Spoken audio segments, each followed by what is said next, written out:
기도하십시다. 하나님 아버지, 오늘 이렇게 주 안에서 새가족 목양위원회 헌신 예배를 드릴 수 있도록 귀한 은혜를 주신 것을 감사합니다. 오늘의 모든 이 헌신 예배가 주님, 저들이 더욱 한 영혼, 한 생명, 정말 주님 앞에 귀한 영혼들을 온전히 바로 세워서 믿음 안에서 주님 앞에 온전히 드려질 수 있는 귀한 영혼들이 되도록 축복해 주시옵시고, 저들의 사역이 헛되지 않도록 하나님 열매 맺게 하여 주옵소서. 예수님의 이름으로 간절히 기도드립니다. 아멘.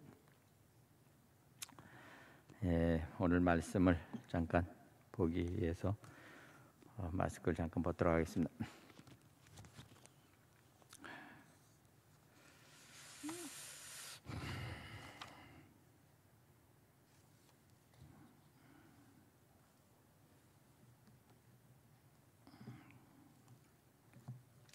말씀을 조금 더 읽어드릴게요. 5장 18절부터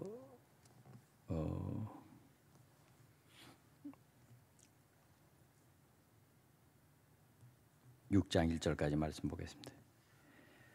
다 같이 읽습니다. 시작.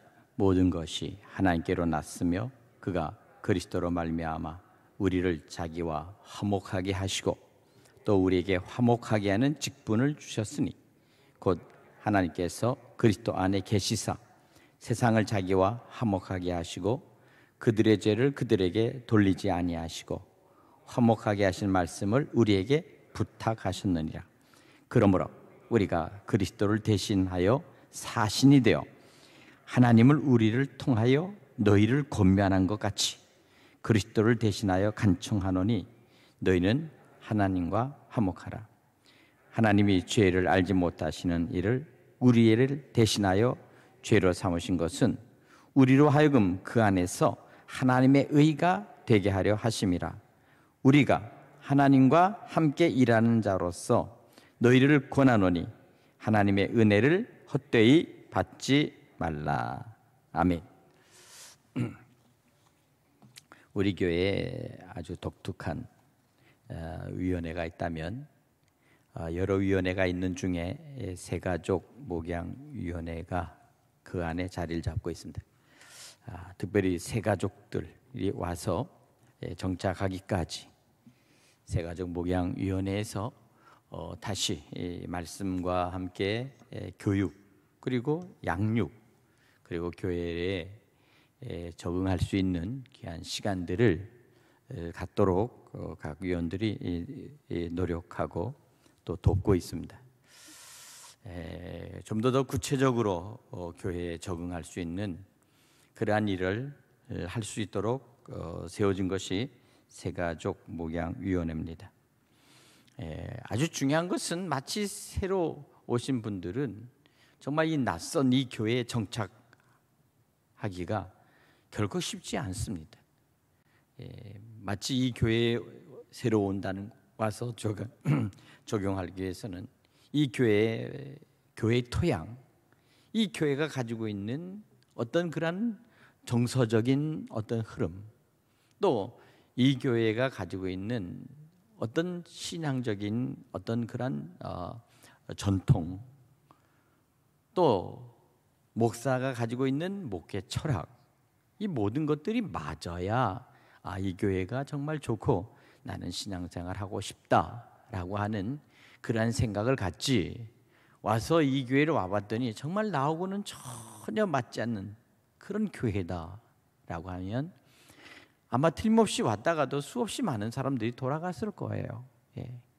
기도를 좋아하는 사람들은 뜨겁게 기도하는 교회, 뭔가 들어가면 막 사람이 어떻게 감성적이거나 감정적으로 막 뭔가 아주 채워지는 느낌을 가진 교회가 있고, 어떤 교회는 또 말씀으로 모든 것들을 가르치는데 경건하고 말씀 안에서 목회를 하고 교회가 있지만, 어쨌든 좀 더 딱딱하고 뭔가 좀 더 좀 서먹서먹한 이 분위기, 이런 교회가 있고요. 정말 교회마다 각각 다르더라고요. 저도 많은 교회를 이 교회 저 교회를 다녀봤습니다. 목회하기 전까지 저는 장로교회에서도 있어봤고요, 침례교회에서도 있어봤어요. 청소년기에. 또 그리고 또 그 안에 순복음교회도 조금씩 다녀봤어요. 어떤 교회인가 하고. 그러니까 저 역시 어떤 한 교회에서 꾸준히 자란 그런 어떤 그런 자생적이면서 토종적인 신앙이 아니었어요. 그런 상태에서 제가 우리 감리교회를 비로소 다니게 되고, 감리교회에서 신학을 하고 감리교회에서 목회를 했어요. 지극히 많은 부분에 있어서 제 안의 DNA는 전에 있었던 그 교회, 그리고 그 주의 종들에게 제가 배웠던 어떤 그런 배움이 있습니다. 또 그런 분위기를 알고 있습니다. 그런 상태에서 제가 목회를 하면서 벌써 목회한 지가 지금 정확하게 38년이 흘러가고 있습니다. 참 많이 했죠. 38년의 목회. 그래서 저는 이런 생각을 해봅니다. 과연 신앙생활에 있어서 한 사람이 한 교회에 정착하고 그 교회에서 꾸준히 처녀 때부터 또 총각 때부터 다니면서 또 그 부모로부터 배웠던 그 교회 속에서 자랐던 바로 이와 같은 사람들은 참 복되다 하는 것입니다. 그런 사람들이 많으면 많을수록 그 교회는 그 믿음의 뿌리가 깊은 거예요. 뿌리가 깊다. 신앙의 뿌리가 깊고, 또한 그 교회에 가지고 있는 어떤 정통적인 신앙의 그 어떤 영성이 깊은 거예요. 바로 이와 같은 것을 보면서 저는 장단점을 다 살펴봤습니다. 장점과 단점, 무엇이 장점이며 무엇이 단점인가. 어떤 교회는 정말 뜨거운 교회가 있는데, 그런데 뭔가 교회가 안에는 허전한 게 뭔가 비어 있어요. 뭔가 했더니 양육하고 교육하고 그리고 제자화하는 어떤 그런 철저한 말씀 교육이 없는 교회가 있어요. 그냥 신앙생활, 예배생활만 열심히 하면 된다, 그런 교회가 있죠. 바로 그것입니다. 근데 어떤 교회는 정말 또 말씀은 말씀대로 열심히 가르치고 하는데 보면 또 한 가지는 뭔가 분위기가 딱딱하고 냉랭해요. 분위기에 그 사랑과 함께 그 교회 분위기가 또 없는 교회가 있어요. 이것을 어떻게 하면 정말 조화롭고 정말 이것을 제대로 갖출 수 있는 교회가 뭘까? 제가 꿈꾸는 교회는 바로 그거예요. 영성적으로 그 찬양도 영적인 어떤 충만함이 있고, 말씀도 말씀대로 제대로 가르칠 수 있고, 예배도 예배답게 정말 진정성 있는 예배를 드려서 이렇게 정말 예배 안에서 정말 은혜를 받을 수 있고, 또 한 가지는 각자가 기도할 때 그 기도가 간절하게 하나님 앞에 올려지는 그 기도. 그래서 기도가 정말 하나님 앞에 상달되고 정말 온전히 통했다라는 그런 감격을 가질 수 있는 교회, 그 교회가 제가 꿈꾸는 교회예요. 그래서 제가 4가지의 그 교회의 모토를 잡았던 것이, 사실은 제가 목회 초기서부터 잡고 있는 것이 정말 우리 교회도 하지만 꿈대로 되는 교회. 누구나 어떤 사람이나 교회를 다니면서 하나님 앞에 기도하고 또 하나님 앞에서 자기의 꿈, 자기의 미래 뿐만 아니라 우리 자녀들의 세대까지도 하나님 앞에서 저들이 잘 될 수 있도록 하는 어떤 꿈의 교회가 되고 싶다 하는 것이 있었습니다. 또 한 가지는 말씀을 제대로 배우고 양육하고 말씀을 가르칠 수 있는 사람으로 평신도들을 깨우고 훈련하고 세워갈 수 있는 교회가 뭘까? 제가 놀란 건 뭔지 아십니까? 제가 제자 훈련하고 그러면서 몇 년이 흘렀을 때 우리 장로님 중에 한 분이 내가 오늘에서야 비로소 거듭났다는 사실을 제가 체험했습니다 라는 말씀을 저한테 들려주시더라고요. 장로님 중에 한 분이 그랬어요. 제가 그 얘기를 듣고 그런 생각을 했습니다. 왜 진작 그런 생각을 가지지 않았을까? 예. 신앙은 어떻게 보면 자기를 파는 작업이에요. 내 속에 있는 내 속사람을 파는 일이요, 내 속사람의 그 깊은 내면을 파는 일이요, 내 속에는 깊은 영성을 위해서 몸부림치면서 하나님 앞에 다가가는 거예요. 심지어 무당도 신기를 얻으려고 그 밤에 정한수를 떠놓고 목욕하고, 그리고 몸부림치면서 신내림을 위해서 몸부림치는 게 그게 무당들이에요. 귀신을 섬기는 사람도 심지어 그런데, 우리 믿음의 사람이 자기가 그냥 교회만 왔다 갔다 왔다 갔다, 시계추처럼 왔다 갔다 하면서, 그러면서 나는 교회, 나는 이제 믿음 하나 가졌으니까 이 정도면 됐지 라고 생각할 수 있지만, 기독교는 그런 거 아닙니다.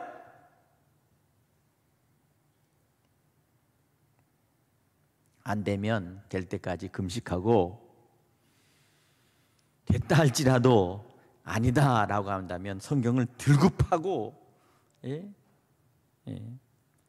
그래서 성경이 모르면 쫓아와서 목사님 도대체 이게 말씀이 무슨 일인지 좀 말씀 좀 해주세요 라고 하면서 하고, 기도하고 또 기도하고, 혼자서 안 되면 작정 기도하고, 안 되면 산에 가서 기도하고, 골방에서 기도하고. 구원과 하나님을 알아가는 과정과 그리스도 안에서 주님을 닮아가는 과정은 그만큼 때로는 고되고 힘든 그 사역의 노력과 함께 주님을 알아가는 과정이 필요하다. 사도 바울이 그렇게 성경에 능통했지만, 그가 예수 그리스도를 알고 구원을 받고, 비로소 그가 아라비아 광야에 가서 그가 무려 14년 동안이나 하나님 앞에 사막에 엎드려서 기도하면서 비로소 그리스도를 알고 은혜를 얻고 나서야 비로소 바나바를 통해서 사도들 앞에 나타났던 것이 바로 바울입니다. 바울이 어느 날 유대교에서 모든 것들을 다 이제 내려놓고 주님을 다메섹 도상에서 알고, 그 다음부터 이제 나는 깨달았으니 주님을 섬기고 나는 주의 일을 해야 되겠다라고 해서 핵하다게 갖고 가는 게 아니라고요. 그가 진정으로 깊은 은혜와 깊은 영성과 말씀에 대한 진리와 그리스도의 복음이 왜 자기에게 체득되기까지 얼마나 몸부림쳤는지에 대해서 신앙적으로 고민하고, 그 신앙의 갈등 속에서 비로소 나 자신은 그럼 어느 주체까지 와 있으며 나는 어떤 신앙 안에서 내가 살아가야 될 것인가에 대해서 스스로 고민해보지 않은 한,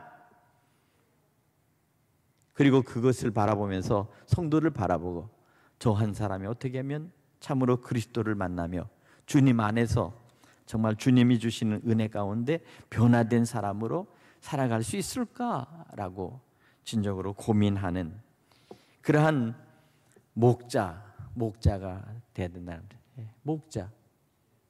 여러분들에게 이름에 붙여진 목자, 때로는 리더라는 이름은 사실 그런 거예요. 미국에 있는 이 장교들이 제일 존경하는 사람이 누군지 아십니까? 바로 육군 장성들이나 아니면 보병 영관급이 아닙니다. 육군 상사, 미 육군 상사들을 제일 존경합니다. 왠지 아세요? 일반 병에서부터 수없이 많은 전장에 투입돼서 수없이 많은 전투를 치러본 사람들이기 때문에. 왜? 그 사람은 전쟁에 들어가서도 흔들림 없이 자기 분대, 자기 소대를 끌고 살 길을 찾아서 나가고 적을 향해서 공격해 들어가서 제압하고 하는 것도 했어요. 소위 중위 대위 아닙니다. 아니에요. 이 사람들은 아니라고. 물론 그 사람들도 있겠지. 그러나 언제나 전투에 참여하는 최일선에 쓴 사람들은 미 육군 하사관들이에요. 그 사람들. 그래서 육군 소령 중령도요, 상사 이 서진들의 말을 귀담아 듣고 반드시 그들을 참고하고 그들과 같이 작전에 투입합니다. 그래야 살아남고 살아 돌아올 수 있으니까. 우리의 이 영적인 이 목회와 신앙도 역시 마찬가지다. 교회를 개척하고 때로는 교회를 짓고 다시 교회를 새롭게 변화시키고 그리고 새로운 사람들을 양육하고 그 믿음의 사람들이 은혜를 받고 또 선교지로 또 나가고 차원에서 뛰쳐나가고 수없이 많은 것들을 바라보고 내보내보고 하는 과정 속에서 제가 이때까지 여기까지 왔어요. 목사니까 언제나 대접받고 목사니까 우리 목사님 그저 좋으니까 여기 큰 교회 목사니까 참 좋겠습니다. 가끔가다 그런 얘기를 하는 장로들도 있어요. 목사님 어떠세요? 참 목사님은 존경하는데 내 속으로 그랬습니다. 당신이 내 입장을 아십니까? 내가 한 사람 한 영혼을 바라보고 한 교인을 바라보고 우리 교회 한 장로를 바라보고 우리 교회 권사를 바라보고 집사를 바라보고 청장년을 바라보고 저 청소년들을 바라볼 때 제 마음이 어떤지 아십니까? 바로 그것이 사실은 목양입니다.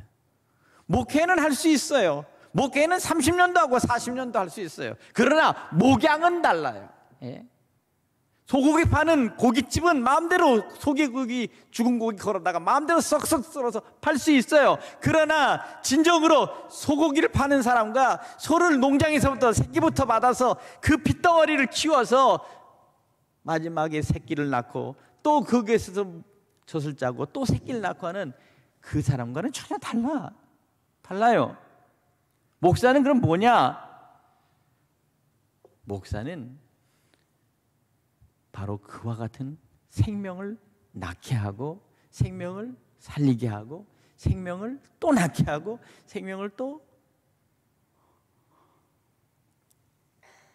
계속 키워나가고 양육하는 게 그게 목회. 그게 목양이에요. 목양. 자, 왜 목회관리위원회 하자고 목양관리위원회를 했을까? 목회관리위원회는 따로 있어요. 예배부 목사를 위해서 위에 이 강대상 열심히 닦고 앞에 재단 예쁘게 하고 하면서 수없이 할 수 있는 일들이 있어요. 그들은 이 재단 위에 있는 모든 것 환경 정화를 깨끗이 하면 되는 것이고 성만찬을 위해서 차려놓으면 되는 거예요. 그러나 목양은 달라요. 목양 그 자체는 생명을 살릴 수 있도록 마치 화원의 정원사처럼 새 생명을 조그만 생명이라도 갖다가 꽂아 놓으면 거기서 뿌리가 내려지고 그리고 그 위에서 새순이 나고 그리고 이제 그것이 지나면서부터 1년 초, 2년 초, 3년 초. 어느 날 우리 권사 한 분이 나한테 7년 전에 느닷없이 베리나무 하나 갖다 줬어요. 베리, 블루베리. 7년 동안 열심히 키웠어요. 생각했어요. 베리는 다 베리고 나무는 다 나무지. 눈 좀 떠봐. 전도 나가고 국수 먹었더니 지금 눈이 다 감기네. 5분만 하고 끝낼게. 저도 그래요. 저기 앉아 있으면요 눈이 저절로 서로 감겨요. 앉으면 감겨. 여러분도 다 그럴 거예요 지금. 그러니까 이제 집에 가셔서 한참 푹 주무셔. 그래 피곤하니까. 교회 제일 질색팔색이 뭐냐면 거예요. 회사에서 일주일 내내 시달렸는데 교회 와서도 1부, 2부, 3부 예배고 성가대 끝나고 마지막 봉사까지 하고 가면 도대체 교회 가면 나의 즐거운 게 뭐냐? 즐거운 게 뭐냐? 남들은 주일날 다 놀러도 가고 뭐 하는데 내가 장로가 돼가지고 가면 뭐 그냥 완전히 그렇잖아요. 근데 중요한 것은 바로 하나님의 명령을 갖고 하나님의 사람으로 우리는 목양하는 자라는 겁니다. 할렐루야. 장로들만 따라하세요. 나는 한 영혼을 생명을 살리고 끌리는 목양자다. 당신들한테 머리에 기름을 붓고 장로에 안수하는 것은 목양자로서 살라고 부른 거예요. 목양자. 이겁니다. 오늘 제가 얘기하고 싶은 거예요. 목양이라는 게 뭐냐? 그게 바로 영적 어머니, 영적 아버지가 되는 거고 더 나아가서 영적 할아버지, 영적 할머니가 되는 거예요. 생명을 받아보고 생명을 살려보고 생명이 너무 좋고, 예. 손자 손녀 오면 할아버지가 껍벅 다 죽죠. 예. 예. 자식을 줄 땐 별로 그렇게 즐거움이 없었죠. 왠지 손자가 오면 왜 이렇게 좋을까? 예. 바로 그것은 바로 생명, 페리라는 거예요. 열매.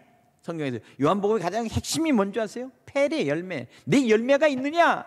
그 열매가 또 열매를 낳을 수 있도록 자랐느냐?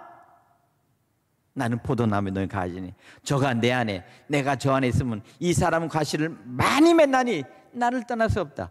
그 과실은 다시 땅에 떨어지면 다시 새 생명이 나오고 거기서 또한 뿌리가 내리고 줄기가 나오고 잎이 나오고 꽃이 피고 거기에 또다시 열매가 맺을 수 있도록 하는 이것이 곧 우리에게 있어서는 생명의 생명을 연결하는 바로 그 생명과 같은 우리의 신앙이요 믿음이요 우리에게 주시는 구원의 뿌리다.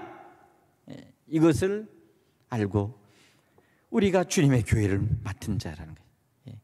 한 생명이 천하보다 귀하다라는 것을 깨닫고 한 생명을 위해서 그렇게 몸부림치면서 하나님 앞에 기도했던 사도 바울이 우리에게 편지하고 우리에게 썼듯이, 그래서 심지어 우리가 하나님과 함께 일하는 자로서 너희에게 권하노니 하나님의 은혜를 헛되이 받지 말라. 오늘 마지막에 이 말씀, 하나님과 함께 일하는 자. 오늘 살아는 우리 목양관리위원회 여러분들은 그리스도 안에서 한 사람을 그리스도와 화목하게 하고 하나님과 화목하게 할 수 있도록 내가 화해자가 되는 거예요. 옆에 중간에서 화해자가 되도록 계속 그 역할을 하는 것이에요. 그렇기 위해서는 때로는 간도 쓸개도 정말 내 어떤 그 자존심도 벨도 다 쏙 뽑아버리고 오직 이 사람 살리고 이 사람 잘 되게 해서 주님을 만나게 하고 새 사람 되게 해야 되겠다라고 하는 그 일에 전념하는 자, 이것이 바로 목양자다. 목양자, 군림하는 자도 아니요 철저하게 한 영혼을 마지막까지 책임지는 자. 그것입니다. 제가 가끔가다 교회를 많이 돌아다 보면 놀랍게도요, 목회자 순교비는 없는데 그 교회 마당에 꼭 장로 순교비는 있더라고. 내가 놀랐어요. 영락교회도 가보면요 장로 순교비가 있어요. 거기 왜 그런지 아세요? 목회자는 다 도망갔어. 전쟁 나니까. 장로는 이 교회 내 교회라고 끝까지 지키다가 결국 붙잡혀서 공산당한테 순교한 거예요. 그런 교회가 한국에 많습니다. 때로는 평신도들이 더 교회에서 순교가 더 많다는 사실을 우리에게 보여주는 거예요. 저는 바로 그런 것을 바라보면서 오늘 여기 마지막 이것만 읽어주고 말씀 마칠게요. 6장 4절부터 찾아보세요. 6장 4절부터 10절까지 다 같이 읽겠습니다. 이거 기도하겠습니다. 6장 4절부터 시작. 오직 모든 일에 하나님의 일꾼으로 자천하여 많은 것 견디는 것과 환난과 궁핍과 고난과 매맞음과 갇힘과 난동과 수고로움과 자지 못함과 먹지 못함 가운데서도 깨끗함과 지식과 오래 참음과 자비함과 성령의 감화와 거짓없는 사랑과 진리의 말씀과 하나님의 능력으로 의의 무기를 좌우로 가지고 영광과 욕됨으로 그러했으며 악한 이름과 아름다운 이름으로 그러했느니라. 우리는 속이는 자 같으나 참되며 무명한 자 같으나 유명한 자요 죽은 자 같으나 보라 우리가 살아있고 징계를 받은 자 같으나 죽임을 당하지 아니하고 근심을 한 자 같으나 항상 기뻐하고 가난한 자 같으나 많은 사람들을 부유하게 하고 아무것도 없는 자 같으나 모든 것을 가진 자로다. 아멘. 우리에게 소유가 적다고 우리에게 재산이 없다고 누가 말합니까? 성경은 결코 우리에게 그렇게 말하지 않습니다. 너야말로 그리스도를 알고 그리스도 안에 있는 너는 부유한 자다. 이것을 분명히 믿고 목양에 전념하시는 우리 목양위원회와 우리 장로님들과 우리 권사님들과 우리 셀 목자들과 리더들과 집사님들 될 수 있기를 주님의 이름으로 간절히 축복합니다. 기도하겠습니다. 주님 은혜 감사합니다. 오늘 주신 말씀을